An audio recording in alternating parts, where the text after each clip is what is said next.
Alhamdulillah mana bi ni'matil iman wal islam kilahuma awlan ni'am. Asyhadu an la ilaha illallah al-malikul allam wa asyhadu anna sayyidana wa nabiyyana Muhammad abduhu wa rasuluh sayyidul arabi wal ajam. Allahumma salli wa sallim ala sayyidina wa maulana Muhammad wa ala alihi wa ashabihi wa man tabi'ahu min yawmina hadha ila akhiril ayyam, amma ba'du. Alhamdulillah, puji syukur kehadirat Allah subhanahu wa ta'ala. Pagi hari ini Allah telah banyak memberikan nikmat kepada kita, mulai dari nikmat bisa tidur. Banyak orang sehat, duitnya banyak, tapi susah tidur, Pak. Empuk kasurnya, pakai AC bahkan, tapi Allah cabut nikmat tidur. Allah cabut nikmat bisa tidur dengan baik. Miring kanan, miring kiri, telentang, telungkup, belum juga bisa tidur. Jadi bersyukur kita, Allah anugerahkan kepada kita nikmat bisa tidur. Dan yang lebih penting lagi, Allah anugerahkan pula nikmat bisa bangun tidur, Pak. Banyak orang bisa tidur, tapi ada juga bisa tidur tidak bisa bangun tidur. Alhamdulillahnya itu. Maka setelah bangun, ini kadang kita lupa, yang tua-tua lupa. Anak kita ajarkan Alhamdulillahilladzi ahyana ba'dama amatana wa ilaihin nusyur. Anak kita ajarkan itu tuh. Paling tidak kita sekolahkan anak kita TK, diajarkan itu di TK. Kita yang tua-tua ini lupa. Padahal itu bentuk kesyukuran kita kepada Allah subhanahu wa ta'ala. Allah anugerahkan nikmat bisa tidur, dan Allah anugerahkan nikmat bisa bangun tidur. Dan alhamdulillahnya lagi, bangun tidurnya itu sebelum subuh. Allah bangunkan kita sebelum subuh, luar biasa. Tidak semua orang. Ada orang yang bisa tidur, nikmat tidur dapat, nikmat bangun tidur dapat, tetapi dikit sekali orang yang mendapatkan nikmat bisa bangun tidur jam 3-an, jam 4. Jadi ini yang nikmat yang perlu kita syukuri, Pak. Banyak orang yang sehat nih, bisa bangun tidur, tetapi tidak mendapatkan nikmat bisa bangun tidur jam 3. Biasanya, Pak, biasanya. Saya pernah baca tuh. Jadi katanya orang yang bangun tidurnya sebelum azan subuh, ya sekitar jam 3, jam 4, jam 4 lewat gitu ya, itu ususnya sehat, Pak. Ususnya sehat, pasti sehat. Sebab apa? Coba kita bangun tidur itu kalau jam 3, itu biasanya sebelum subuh pasti kita buang hajat. Sebab putarannya memang begitu.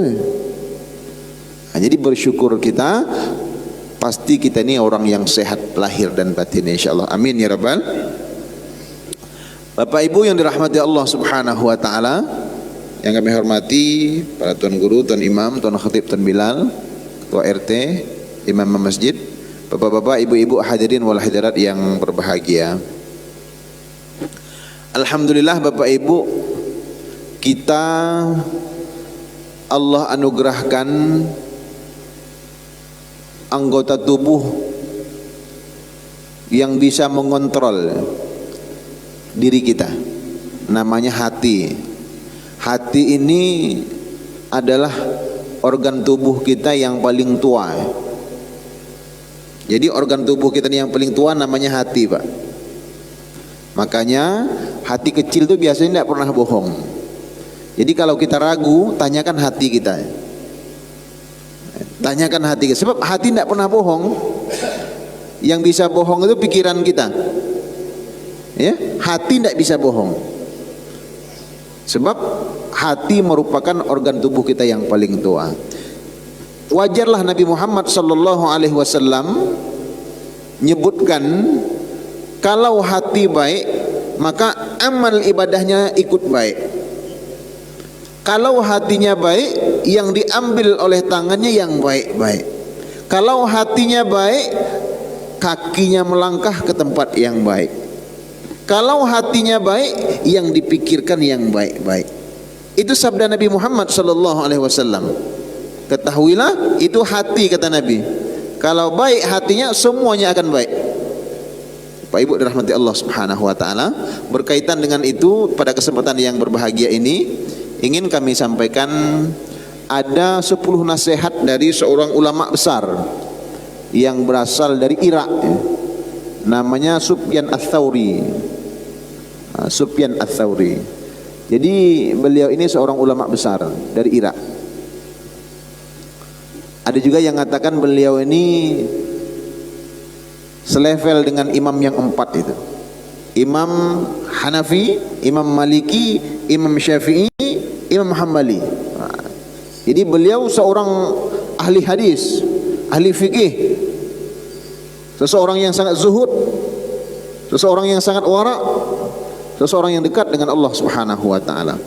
Bapak Ibu dirahmati Allah Subhanahu wa taala, pada kesempatan yang mulia ini ingin kami sampaikan ada 10 nasihat beliau yang dinukilkan dalam kitab Tanbihul Ghafilin. Kata beliau, ada 10 tanda seseorang itu memiliki hati yang keras. Ada 10 tanda seseorang itu memiliki hati yang keras. Pertama kata beliau, nah ini dalam kitab Tanbihul Ghafilin sebutkan, rajulun aw imra'atun yad'u li nafsihi wala yad'u li walidayhi wala lil mu'minin. Nah, jadi ini perkara doa, Pak. Kata beliau, seseorang itu dikatakan hatinya keras. Pertama, dia mampu untuk mendoakan dirinya. Allahumma ghfirli, ya Allah ampuni dosaku ya Allah. Ya Allah terima taubatku ya Allah. Ya Allah beri aku ini ya Allah, kabulkan doaku yang ini ya Allah. Aku minta yang itu ya Allah. Mampu untuk berdoa untuk dirinya.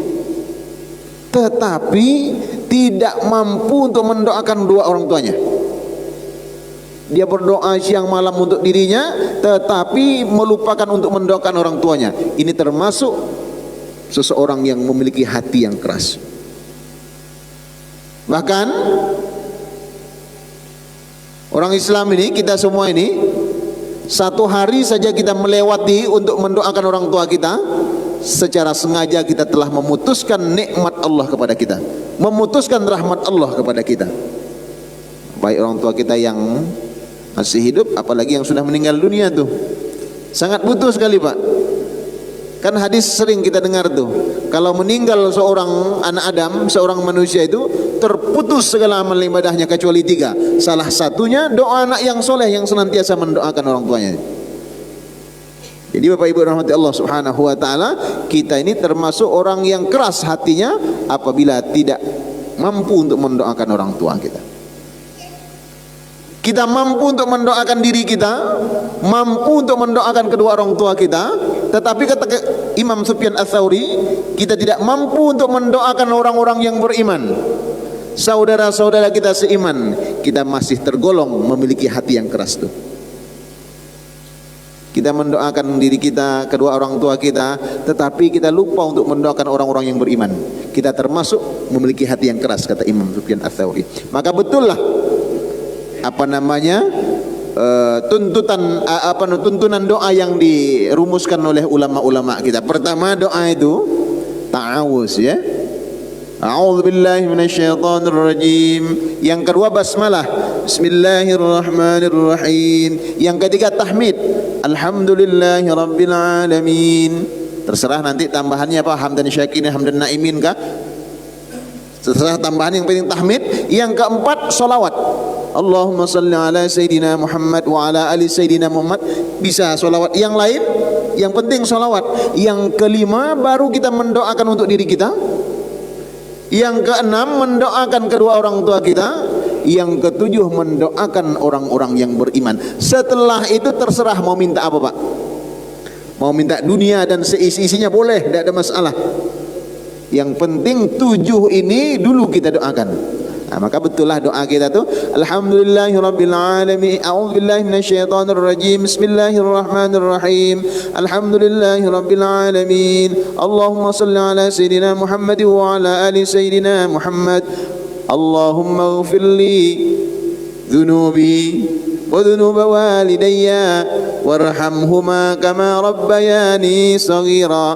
Kalau dewean, kalau rame-rame Rabbana ighfir lana dhunubana wa dhunuba walidina warhamhum kama rabbawna shighara wa li jami'il mu'minina wal mu'minat wal muslimina wal muslimat aynama kanu bi rahmatika ya arhamar rahimin. Setelah itu terserah Pak mau minta apa. Jadi supaya kita tidak tergolong memiliki hati yang keras, kata Imam Sufyan Ats-Tsauri, doa ini 3. Doa untuk diri sendiri, doa untuk kedua orang tua, doa untuk orang-orang yang beriman. Jangan ditaruh di akhir Pak, di awal naruhnya. Walaupun kan wajib sih sebenarnya, tetapi untuk menghindari hati keras tadi, maka kita taruh di awal supaya tidak lupa. Itu maksudnya. Pak Ibu rahmati Allah Subhanahu wa ta'ala. Itu yang pertama. Kalau ini ada dalam diri kita, kita bisa saja terindikasi memiliki hati yang keras. Yang kedua, kata Imam Sufyan Ats-Tsauri, rajulun yaqra'ul Qur'an wa la yaqra'u fi kulli yaumin mi'ata ayah. Nah, ini baca Quran Pak. Kata Imam Sufyan Ats-Tsauri, seseorang yang membaca Al-Quran tetapi ayat yang dibaca kurang dari 100 dalam sehari semalam. Baca Quran tetapi masih kurang dari 100 ayat dalam sehari semalam, kita masih tergolong memiliki hati yang keras. Apalagi yang tidak baca Quran. Yang baca Quran saja kurang dari 100 ayat masih tergolong hati yang keras, apalagi kita yang tidak baca Quran. Biasanya ibu-ibu nih lebih 100 ayat per hari. Kan banyak amalannya kalau ibu-ibu Pak. Ada baca Tabarok ya, baca Waqiah, baca Rahman. Nah, itu lebih 100 sudah tuh. Nah, Bapak Ibu dirahmati Allah Subhanahu wa taala, kadang kita main HP Pak, setengah jam dikit nian waktu tuh. Sejam dikit nian waktu main HP. Scroll TikTok, ya, buka Instagram, buka Facebook, buka YouTube. Sejam itu dikit nian waktu. Apalagi sudah membahas Mas Bahlil Ganteng, sudahlah itu. Panjang lah waktunya kayak itu. Ya. Ibu-ibu nonton apa? Drama Indosiar ya. Sejam dikit kan waktunya. 100 ayat itu paling 15 menit Pak kita bacanya kalau kita baca tartil. Bagi kawan-kawan kita yang hafal Quran mungkin 5 menit 100 ayat itu. Jadi Bapak Ibu rahmati Allah Subhanahu wa taala, maka kata Imam Sufyan Ats-Tsauri, kita ini tergolong memiliki hati yang keras. Sehari semalam kita lewati ayat Al-Qur'an yang kita baca kurang dari 100 ayat. Ayat-ayat Al-Qur'an yang kita baca nih Pak, nanti dikubur di alam barzah, datang tuh ngawanin kita. Rumah mewah yang kita punya, mobil bagus yang kita punya, kendaraan bagus yang kita punya, bisa ngantar kita hanya di luar pagar kuburan saja. Punya mobil Al-Fatihah misalkan, bisa memang kita jadikan untuk ambulan kita, tetapi di luar pagar perkuburan tuh tidak bisa masuk. Tetapi Al-Quran yang kita baca setiap hari itu minimal 100 ayat terus menemani kita. Mau digebuk malaikat datang ayat Al-Quran. Jangan. Dulu ketika hidup di dunia dia rela tuh tidak scroll TikTok, tidak buka YouTube demi membaca aku. datang. Kan doa khatam Quran itu disebutkan, dan jadikan Al-Quran ini nanti di dalam kubur, di alam barzakh sebagai teman. Bapak Ibu dirahmati Allah Subhanahu wa taala. Untuk itu, mari sama-sama kita untuk senantiasa menghiasi hari-hari kita dengan membaca Al-Quran. Yang sudah lancar Al-Qurannya jangan sampai kurang dari 100 ayat sehari semalam. Yang belum bisa baca Al-Quran, tidak ada waktu terlambat untuk belajar. Maka pesan Nabi itu, tuntut ilmu dari buayan sampai liang lahat. Sampai liang lahat pun kita masih diajari, Pak. Masih diajari itu. Datanglah seseorang menghadap ke wajah kita, di depan wajah kita, talqin namanya. Bulan, kalau ditanyakan man rabbuka, siapa Tuhanmu, siapa nabimu, siapa imammu, di mana kiblatmu, siapa saudaramu, kata yang mentalkinkan kita itu, kul, katakan bilisanin fasih, dengan ucapan yang sangat fasih, Allah Tuhanku, Muhammad nabiku, kiblat Ka'bah kiblatku, Al-Quran imam dan petunjukku, serta orang yang beriman, laki-laki dan perempuan saudara-saudariku. Masih diajarkan sampai dalam kubur. Jadi tidak ada waktu pada kata-kata terlambat untuk nuntut ilmu, Pak. Apalagi baca Al-Quran. Harus baca Al-Quran nih. Harus belajar Al-Quran nih. Ustaz, malu kami Ustaz. Kami inilah tua-tua Ustaz. Malu mana Pak? Di dunia ini belajar sebentar, atau nanti di akhirat kita ketemu dengan Allah Subhanahu wa taala tetapi tidak nampak wajah Allah itu. Buta Pak, buta. Nanti di dalam surga orang bercerita, Ustaz Agus bercerita, Allah Masya Allah begini, begitu dan begini. Kita masuklah dalam surga tapi tidak nampak kemahakuasaan Allah Subhanahu wa taala itu. Jadi Bapak Ibu rahmati Allah Subhanahu wa taala, belajar. Ustaz, susah sudah Ustaz. Jadi dulu Pak, saya ketika jadi mahasiswa itu jadi marbot. Jadi penjaga masjid. Bahasa kerennya jamesbon. Jaga masjid dan kebon. Jamesbon ya, bahasa keren. Jadi datanglah mbah-mbah nih, orang kita Jawa, masuk ke kamar saya. Ustaz, saya 2 tahun lagi insya Allah berangkat haji. Alhamdulillah mbah. Tapi langsung nangis mbah tuh. Ngapa mbah? Memang 2 tahun lagi berangkat haji Ustaz, tetapi saya tidak bisa baca Quran. Kaget orang di Masjidil Haram, di Masjid Nabawi baca Quran, saya baca apa? Jadi mbah macam mana? Saya pengen belajar Quran Ustaz. Alhamdulillah, ayo mbah. Dulu pernah ngaji mbah? Pernah lah. Coba baca mbah. Namanya sebagian ya, sebagian, tidak semua. Sebagian lidah orang kita Jawa ini kan agak susah nyebut ha, nyebut a. Ya? Tidak semua, banyak juga yang kose. Jadi murid saya tadi, mbah tadi ini umurnya 72 tahun. Coba baca Fatihah mbah. Bismillahirrahmanirrahim. Alhamdulillahi rabbil alamin. Oh, stop mbah. Mbah mau belajar mbah? Mau. Asal jangan digebuk baik Ustaz. Belajarlah. Jadi macam mana belajar Ustaz? Dari Iqra mbah. Dari Iqra 1. Siap? Siap. Membedakan antara A dengan A itu Pak 3 minggu. A bisa lah kan? A nga, A nga, A nga, A nga.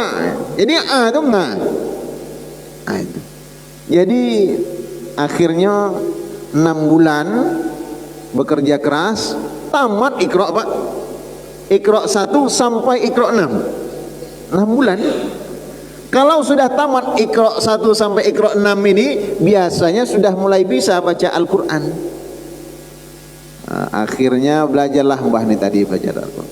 Alhamdulillah berangkat haji bisa baca Quran. Umur 72 tahun tuh.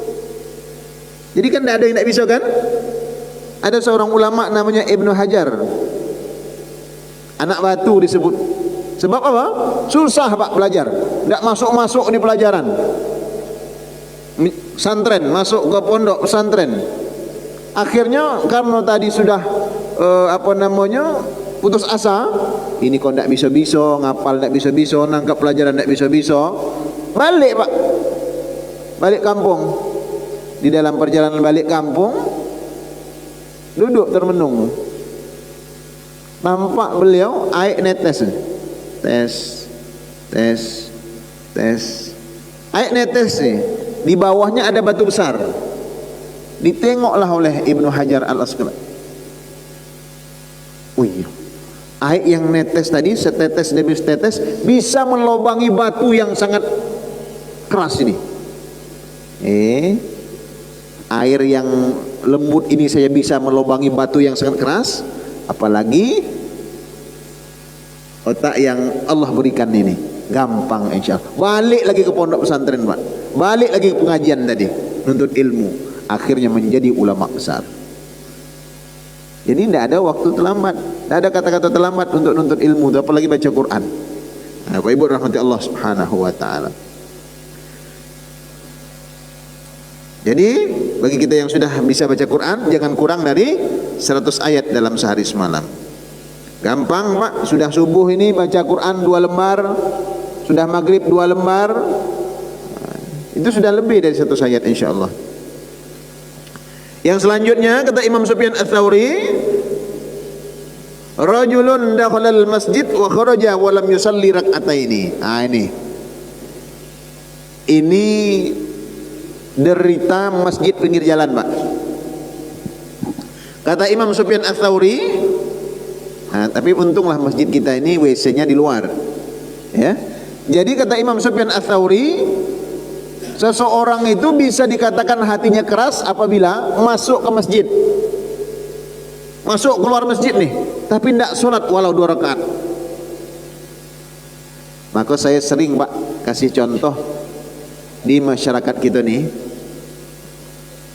kurban Idul Adha pak. Idul Adha kan kurban kan di masjid, di pekarangan masjid, ya. Banyak panitia tuh dari jam 9 sampai nanti asar tuh, apalagi sapinya banyak, 12, 15 sampai asar tuh, sampai zuhur berkumandanglah azan, Allahu Akbar, Allahu Akbar. Panitia tadi jumlahnya 35 orang. Orang azan tinggal 4 orang panitia tadi yang sholat berjamaah zuhur. Itu yang saya ceritakan di Israel pak, yang saya ceritakan di Israel. Panitia 35 orang, azan zuhur tadi berjamaah tinggal 4 orang panitia kurbannya. Ini penuh mana pak? Wajarlah hati kita ini susah menerima nasihat. Ustadz demi ustadz kita undang, tuan guru demi tuan guru kita undang, masuk kuping kanan keluar kuping kiri. Sebab hati kita ini tanpa kita sadari sudah ngeras pak, sudah mengeras. Sebab apa tuh? Kita bekerja gotong royong di samping masjid, tetapi waktunya sholat kita tidak sholat. Bapak Ibu rahmati Allah Subhanahu wa taala. Nah, ini apa namanya? Koreksi untuk diri kita. Yang selanjutnya, apalagi misalkan datang ke masjid ini cuma nak kencing ya. Lain hal kalau kita misalkan balik kampung naik mobil travel, kata ya susah. Nanti kata Ustaz, kalau kita kencing baik, kita kaget hatinya keras dan sholat. Sholatlah dia 2 rakaat. Mobil lah pergi duluan. Kan tidak termasuk ya, kan tidak termasuk. Yang jadi ini masalah itu kita dekat sinilah. Mampir ke masjid cuma nak kencing, nak berak baik. Namanya masjid Pak, tempat sujud, bukan tempat berak. Namanya itu masjid atau musola. Masjid itu tempat sujud, musola itu tempat solat, artinya tuh. Ya, isi makan. Nama tempat. Kita gunakan mampir nak kencing, mampir nak berak be cuman. Pak Ibu rahmati Allah Subhanahu wa taala. Nauzubillah. Selanjutnya kata Imam Sufyan Ats-Tsauri, tanda hati seseorang itu keras, rajulun yamurru 'alal maqabir wa lam yusallim 'alaihim wa lam yad'u lahum. Nah, ini misalnya hari Minggu nih, hari Ahad, jogging, lari pagi, lari sore, lewat perkuburan Pak, pemakaman. Kalau kita lewat baik, tidak mengucapkan salam dan tidak mendoakan orang yang ada dalam kubur itu, kita termasuk hati yang keras Pak. Sebab apa? Setiap hari kita melintas di situ, masa tidak terpikirkan untuk memberi salam dan mendoakan kawan kita yang ada dalam itu? Tidak terpikirkan oleh kita, kita akan kembali ke situ. Dan kita pasti butuh itu. Nah, itu. Kalau lewat Pak perkuburan, pemakaman, jangan lupa untuk memberikan salam. Assalamualaikum ya ahlal kubur wa ana minkumul lahikun. Allahumma ighfir lahum warhamhum wa'afihim wa'fu anhum. Minimal itu Pak. Assalamualaikum ya ahlal kubur. Mudah-mudahan selamat, tenang, bahagia wahai ahli kubur. Itu artinya tuh. Wa ana minkumul lahikun, dan saya pasti ngikut. Tapi nunggu lagi waktunya kapan. Aduh, jadi kita jadikan pelajaran tuh lewat perkuburan. Ya Allah, sekarang saya masih berada di atas tanah. Nanti suatu ketika saya akan berada di bawah tanah sama dengan saudara kita ini, saudara saya ini. Itu. Pak Ibu rahmati Allah Subhanahu wa taala. Jadi kita doakan, kita ucapkan salam kalau lewat perkuburan, supaya hati kita tidak keras tuh, karena kita mampu untuk mendoakan saudara-saudara kita. Yang selanjutnya, rajulun dakhala madinatun fi yaumil jumu'ah thumma kharaja wa lam yusallil jumu'ah. Nah, ini jaranglah sekarang. Ini mungkin ceritanya dulu di zaman Imam Sufyan Ats-Tsauri. Kata beliau, seseorang yang masuk kota pada hari Jumat, lalu keluar dari kota pada hari itu juga tanpa sholat Jumat, itu termasuk hatinya keras tuh. Tapi sekarang jarang lah, ya, karena masjid sudah di mana-mana, bukan di kota, di kampung sudah banyak masjid.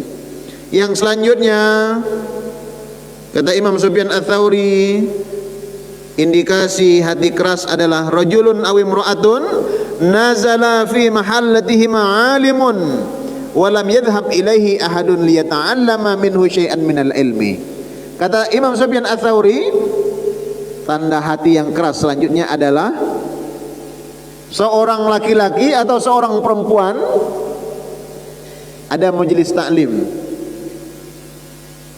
datang ini tuan guru untuk ngaji, tapi tidak seorang pun yang datang untuk nuntut ilmu, untuk mendengarkan ilmu yang disampaikan. Nah, ini termasuk hati yang keras Pak. Jadi kalau kita enggan untuk hadir majelis ilmu, hati-hati, ada indikasi hati kita keras tuh. Sebab hati kita ini kan Pak seperti HP Pak. Iman kita ini kan seperti HP ya, hati kita seperti HP. Dipakai terus mikirkan dunia, ngedrop Pak. Iman kita ini kan, kata ekonom ya, orang-orang ahli ekonomi, fluktuatif. Fluktuatif itu naik turun. Kadang banyaklah turun daripada naiknya. Hati kita tuh kan banyak turun apa banyak naiknya kira-kira iman kita tuh? Banyak turunnya. Nah, supaya naik walaupun sedikit hadir majelis ilmu. Hatinya tidak keras insyaallah. Imannya bertambah insyaallah sebab nuntut ilmu. Yang selanjutnya kata Imam Sufyan Ats-Tsauri, rajulani tarafaqa wa lam yas'al ahaduhuma an ismi sahibihi. Kata Imam Sufyan Ats-Tsauri, orang itu bisa dikatakan hatinya keras Apabila dua orang bertemu, tetapi setelah bertemu bercerita panjang lebar, setelah berpisah antara satu dengan yang lain tidak saling mengenal.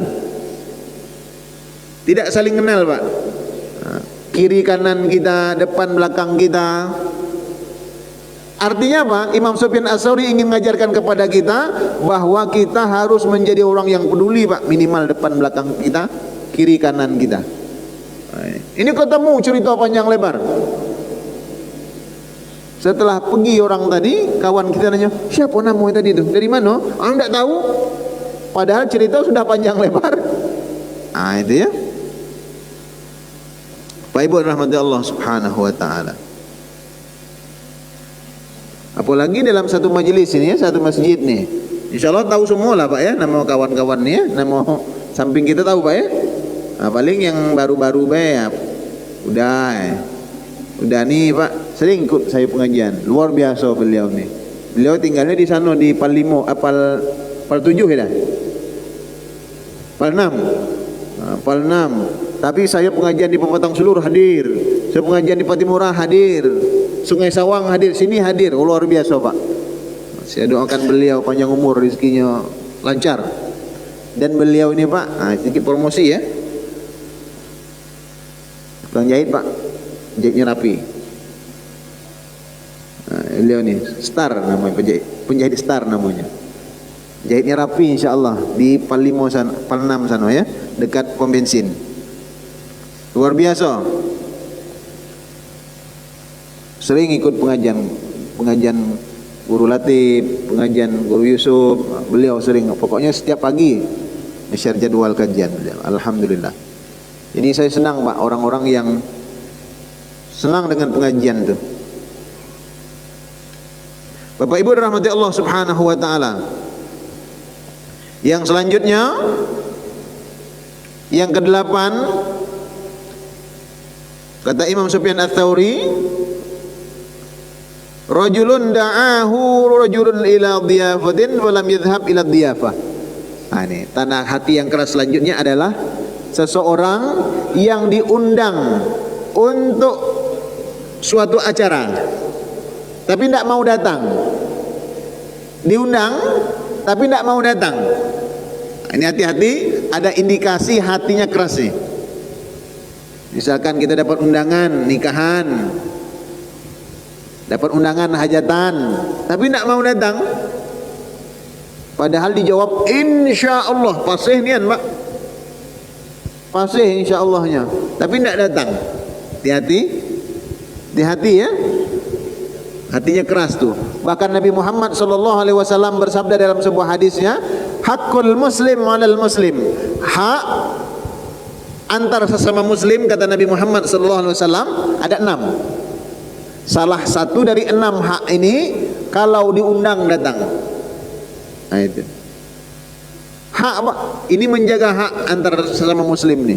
Kalau diundang datang. Kalau tidak diundang jangan datang. Itu. Kalau diundang kita wajib datang. Sebab apa Pak? Orang undang kita itu datang ke hajatannya sudah mempersiapkan tuh biasanya. Undangan misalkan 2.000, pasti persiapannya 2.500, 2.300, 2.200. Coba kita bayangkan, saya tidak datang lah, paling cuma saya yang tidak datang. Orang lain berpikir macam itu juga. 2.000 undangannya, apalah kurangnya saya ini cuman seorang. Sebab coba kita bayangkan 100 orang saja yang berpikir macam itu, 100 orang tidak datang, persiapan sudah disiapkan, mubazir Pak. Pak Ibu rahmati Allah Subhanahu wa taala. Jadi jangan sampai kita tergolong memiliki hati yang keras. Kata Imam Sufyan Ats-Tsauri, tandanya salah satunya apabila diundang tidak datang. Yang selanjutnya kata Imam Sufyan Ats-Tsauri, syabun yudayyi'u syababahu wa huwa farighun wa lam yatlubil ilma wal adaba. Anak muda, ini anak muda nih. Anak muda yang banyak memiliki waktu kosong, waktu luang, tetapi waktu kosong dan luang ini tidak digunakan untuk menuntut ilmu dan memperbaiki adab.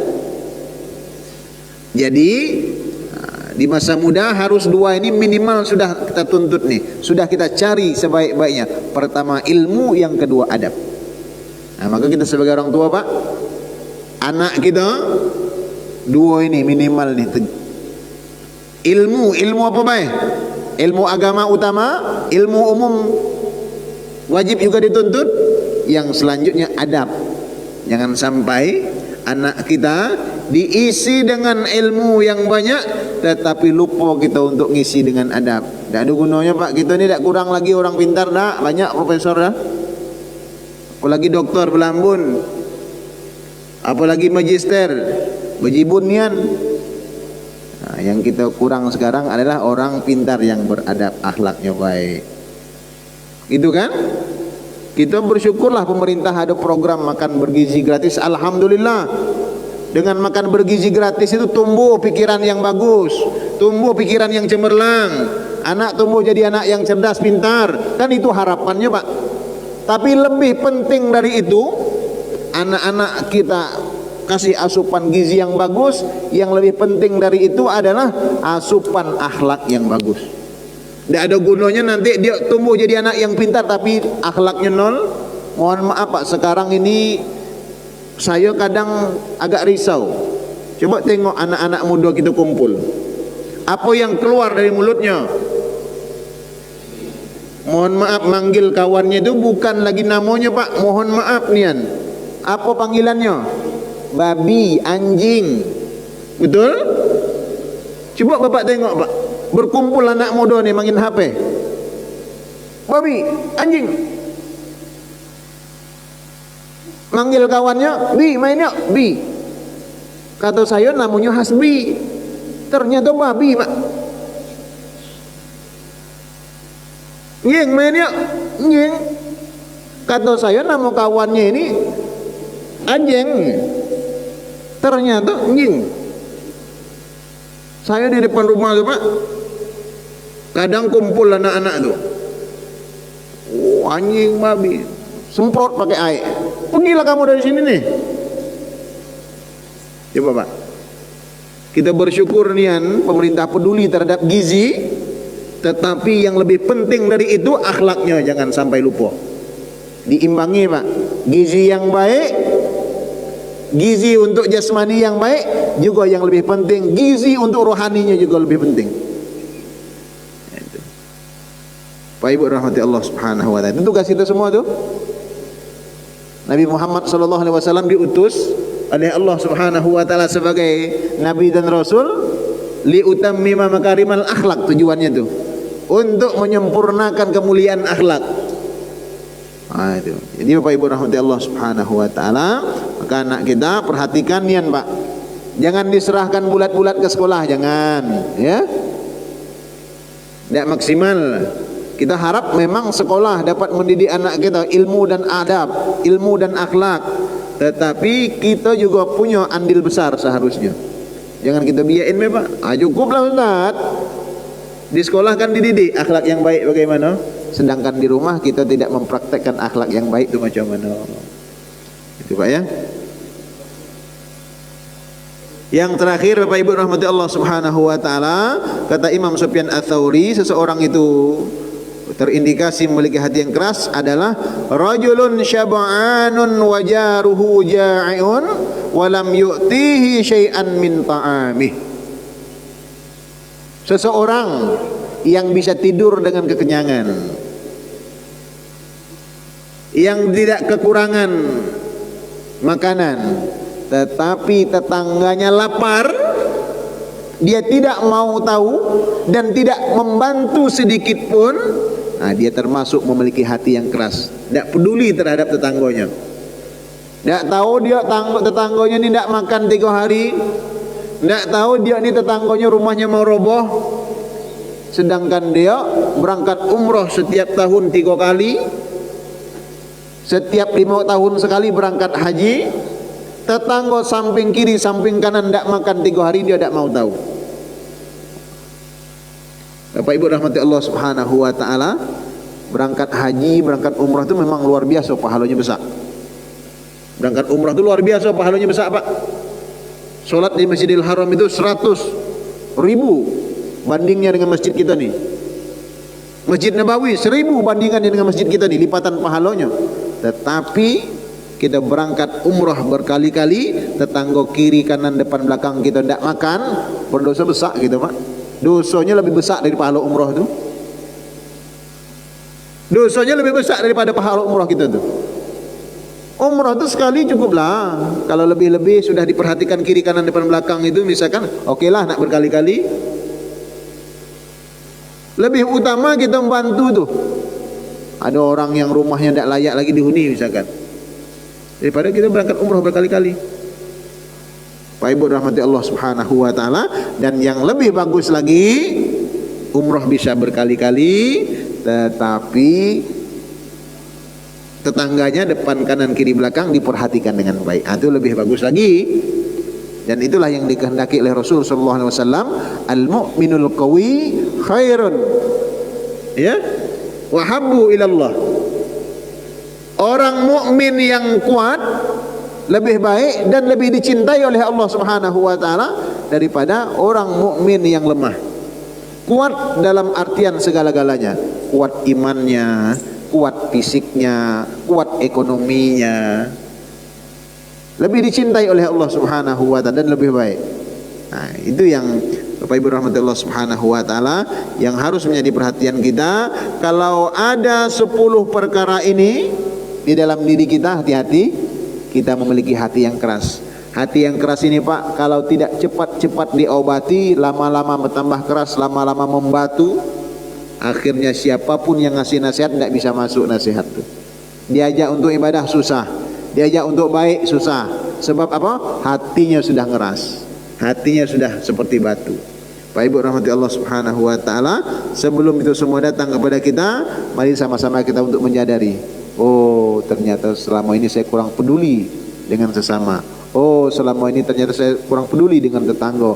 Oh selama ini saya peduli dengan saudara seiman. Ada indikasi hatinya keras. Mudah-mudahan Allah selamatkan kita dari penyakit hati ini. Amin ya rabbal. Bapak Ibu rahmati Allah Subhanahu wa taala, ini mungkin yang dapat kami sampaikan. Kurang lebih mohon maaf. Akhirul kalam. Assalamualaikum warahmatullahi wabarakatuh. Kalau ada pertanyaan silahkan. Assalamualaikum. Silahkan, ada mau tanya? Kalau perlu didiskusikan. Kayak paham Ustaz. Cukup ya? Cukup, doa Ustaz. Ya, baik. A'udzu billahi minasyaitonir rajim. Bismillahirrahmanirrahim. Alhamdulillahi rabbil alamin. Hamdan yuwafi ni'amahu wa yukafi mazidah. يا ربنا لك الحمد كما ينبغي لجلال وجهك الكريم وعظيم سلطانك. اللهم صل على سيدنا محمد وعلى آل سيدنا محمد. ربنا اغفر لنا ذنوبنا وذنوب والدينا وارحمهم كما ربونا صغارا، ولأجدادنا وجدادنا وجميع المؤمنين والمؤمنات والمسلمين والمسلمات أينما كانوا برحمتك يا أرحم الراحمين. اللهم إنا نستودعك بما علمتنا فردوه إلينا إن حاجاتنا إليه. اللهم ارزقنا فهم النبيين وحفظ المرسلين وإلهام الملائكة المقربين. اللهم اجعل جمعنا هذا جمعا مرحوما وتفرقنا من بعده تفرقا معصوما. اللهم إنا نسألك العفو والعافية والمعافاة الدائمة في الدين والدنيا والآخرة. اللهم طول أعمارنا وصحح أجسادنا يا الله يا رب العالمين. اللهم إنا نعوذ بك من جهد البلاء ودرك الشقاء وسوء القضاء وشماتة الأعداء. ربنا آتنا في الدنيا حسنة وفي الآخرة حسنة وقنا عذاب النار.